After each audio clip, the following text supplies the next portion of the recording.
Salut les amis, je vous souhaite la bienvenue dans ce quatrième module de notre formation d'initiation gratuite en trading forex. À travers ce cours, nous allons aborder les différents styles de trading. Il y en a 4 au total, mais dans ces cours, je vais me focaliser beaucoup plus sur 3 différents styles de trading, les styles de trading les plus reconnus et les plus pratiqués par la plupart des traders. Ce module sera subdivisé en 3 différentes parties. Donc, je ferai une première partie pour le premier style, une deuxième partie pour le deuxième style et une troisième partie pour le dernier style. Si vous ne voudrez pas manquer ces différentes parties, je vous invite déjà à vous abonner si c'est pour la première fois que vous tombez sur l'une de ces vidéos, à activer la cloche de notification, c'est toujours important afin d'être notifié à chaque fois qu'il y a publication de nouveaux modules de formation. Et aussi, si vous aimeriez nous encourager dans cette aventure, likez la vidéo, ça fait toujours plaisir. Tout au long de ces modules, si vous avez des préoccupations, des questions, des incompréhensions, dites-le moi dans les commentaires. Je me ferai un plaisir de vous apporter des éléments de réponse. On va se retrouver très rapidement sur mon écran pour aller dans un développement profond du premier style de trading. Donc ici, nous allons parler des styles de trading et comme j'ai pour habitude d'assimiler toujours le trading au commerce traditionnel, de souvent prendre des exemples là-bas pour mieux vous expliquer. Vous savez déjà, dans le commerce traditionnel ou commerce classique, si vous voulez, nous avons plusieurs styles de commerce. Il y a ceux qui vont acheter et qui vont stocker pendant une longue durée pour vendre ça plus tard. Là, c'est ceux qui font le commerce de stock.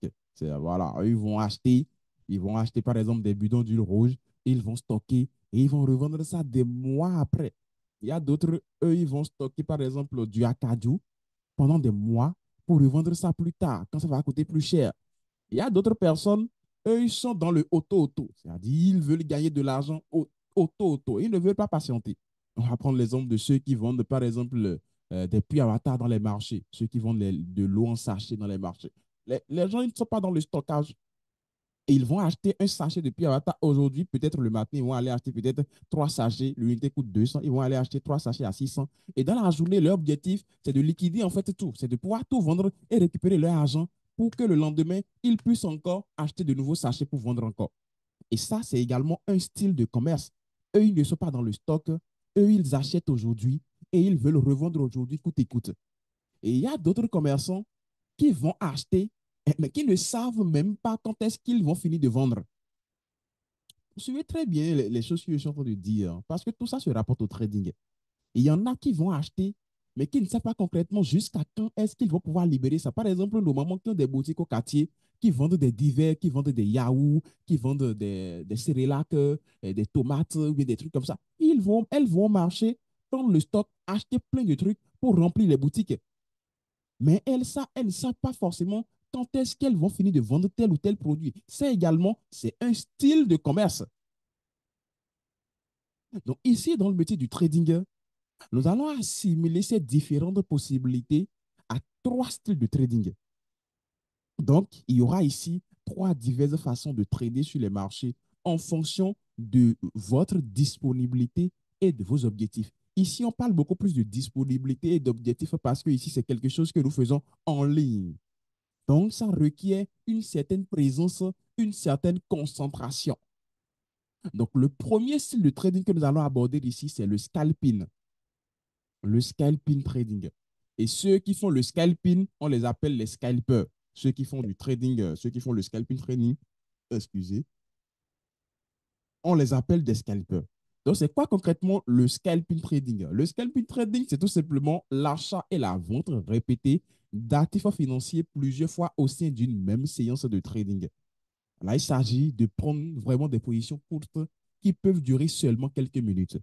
Donc, en mode de trading scalping, déjà le trading, on vient pour analyser, pour prendre la décision d'acheter ou de vendre un actif financier. Donc, ici, on va vraiment se concentrer sur les petits mouvements. C'est-à-dire, bon, pas forcément les petits mouvements. On va se concentrer sur des unités de temps moins importantes, sur les petites unités de temps. Lorsqu'on parle d'unités de temps ici, on va généralement parler de M1, de M5, et ainsi de suite. Quand je dis M1, ça veut dire qu'ici, une bougie va se former toutes les 1 minute. Quand je parle de M5, une bougie va se former toutes les 5 minutes. Et qu'est-ce qu'on appelle une bougie? Bon, lorsque je vais faire le module sur la prise en main de MetaTrader 4, je vais vous montrer en fait tout ça, ne vous inquiétez pas. Voilà même pourquoi je vous conseille de reprendre encore la formation. Parce qu'il y a certaines choses que je vais aborder ici. Il y a certaines expressions que je vais utiliser ici que vous ne pouvez pas forcément comprendre tout de suite. Mais lorsque vous allez évoluer dans les modules de formation, ces notions sont abordées un peu plus tard de manière beaucoup plus approfondie. Donc, lorsque vous allez suivre toute la formation jusqu'à la fin, je vous recommande de recommencer encore dès le début afin de comprendre au mieux les choses que vous n'aviez pas compris lors de la première lecture de la formation.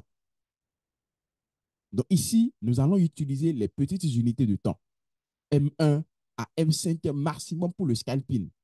Parce que les positions ne doivent pas durer des jours ici. On veut prendre des positions qu'on va refermer encore dans la même, c'est-à-dire dans la même session. Donc, une session ou bien une séance de trading, pour moi personnellement, peut durer par exemple 2 heures, 3 heures ou 4 heures de temps. Donc, lorsqu'on est scalper, on a en fait, c'est-à-dire, on décide soi-même de la durée de sa session de trading, de sa séance de trading.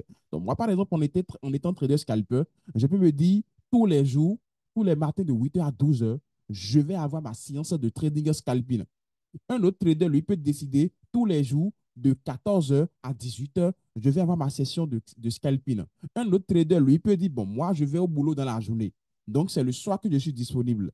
Donc, je vais faire ma séance de trading scalping tous les soirs de 21 heures à 0 heure. C'est des possibilités. Mais il faut savoir, les positions que vous allez prendre durant votre session de trading, durant votre séance de trading, doivent être clôturées avant la fin, avant de fermer votre séance de trading. Donc, on ne laisse ici aucune position courir. Il n'y a pas de je suis scalper, je fais ma séance de trading de 8 heures à 12 heures. Bon, j'ai pris une position à 9 heures. Bon, vu que la position ne bouge pas encore là, je vais laisser ça, je vais aller au boulot et revenir le soir pour vérifier. Non, ça, ce n'est plus du scalping. Ça, ce n'est plus du scalping. Les positions en scalping ici durent quelques minutes. Vous allez avoir des positions généralement qui vont durer 15 minutes, 20 minutes, 30 minutes, 1 heure maximum, généralement. 1 heure maximum, généralement, pour les positions en scalping. Mais là, je parle du vrai scalping. Ce n'est pas les histoires de scalping où vous avez les traders sur Instagram ou bien les traders sur TikTok ou bien vos pseudo-mentors qui viennent scalper, entrer sniper des histoires. Non, non, il ne faut pas du scalping. Il ne faut pas du scalping. On n'a qu'à se dire la vérité, il ne faut pas du scalping. Je parle du vrai scalping, c'est-à-dire le vrai scalping. Parce que là-bas, on utilise vraiment des lots importants. Parce on veut entrer sur des niveaux tactiques et sortir sur des niveaux stratégiques. Et généralement, ceux qui font le scalping trading vont même loin et adoptent ce qu'on appelle le trading au carnet d'ordre. Peut-être que je vais vous en parler plus tard, je ne sais pas, parce que ce n'est pas prévu dans les modules. Mais s'il m'arrive en fait d'en parler, je vais vous expliquer ce qu'on appelle le trading au carnet d'ordre. Non, là, on parle du vrai scalping. Le M1, le M2, le M3, le M4, le M5. Donc, ici, on va utiliser des lots importants. Le lot, c'est tout simplement la quantité d'actifs financiers qu'on achète, la quantité d'actifs en fait, qu'on va acheter. Il y a un module dans lequel j'explique en fait la notion de lot qui viendra plus tard. C'est pour ça que je dis, lorsque vous allez finir la formation, revenez en arrière et vous allez beaucoup plus comprendre en fait certaines choses. Donc, ici, on va utiliser des lots importants pour pouvoir encaisser très rapidement des profits importants. Et ici, il y a certains avantages et il y a également certains inconvénients lorsque vous faites du scalping. Je vais d'abord parler des avantages. C'est vraiment le style de trading, en fait, sur lequel je vais beaucoup plus parler d'avantages et d'inconvénients. Les autres, en fait, il n'y en a pas assez et tout. Donc ici, cette technique de scalping vous permettra de générer des profits rapidement. Quand vous avez une bonne stratégie et une bonne gestion des risques, les gains peuvent être réguliers. Ça, c'est très, très pratique. Parce que vous allez vraiment, c'est-à-dire jouer la technique lorsque vous faites du scalping. Et lorsque vous avez une bonne stratégie de prise de décision et d'entrée et tout, vous allez faire en fait des gains de manière récurrente. Et là, vous utilisez des lots importants pour que les gains également soient importants. Parce que les positions vont durer ici. C'est-à-dire vous allez faire des positions à quelques pips. Vous allez faire des TP à 10 pips, des TP à 15 pips, à 20 pips maximum parfois. Qu'est-ce qu'on appelle pips? C'est également un module en fait que je vais aborder plus tard. Et lorsque le nombre de pips que vous faites en fait n'est pas aussi grand, il faut que les lots accompagnent pour pouvoir amplifier les gains. Donc ici, les stop loss, le stop loss, c'est le limité en fait de pertes, si on peut parler ainsi. C'est l'outil qui nous permet de limiter nos pertes. Donc on dit voilà, lorsque le prix atteint tel niveau, on sort de notre position, on ne veut plus en fait que ça coûte. Donc les stop loss ici seront de quelques pips, de l'ordre de 5 pips à 10 pips maximum.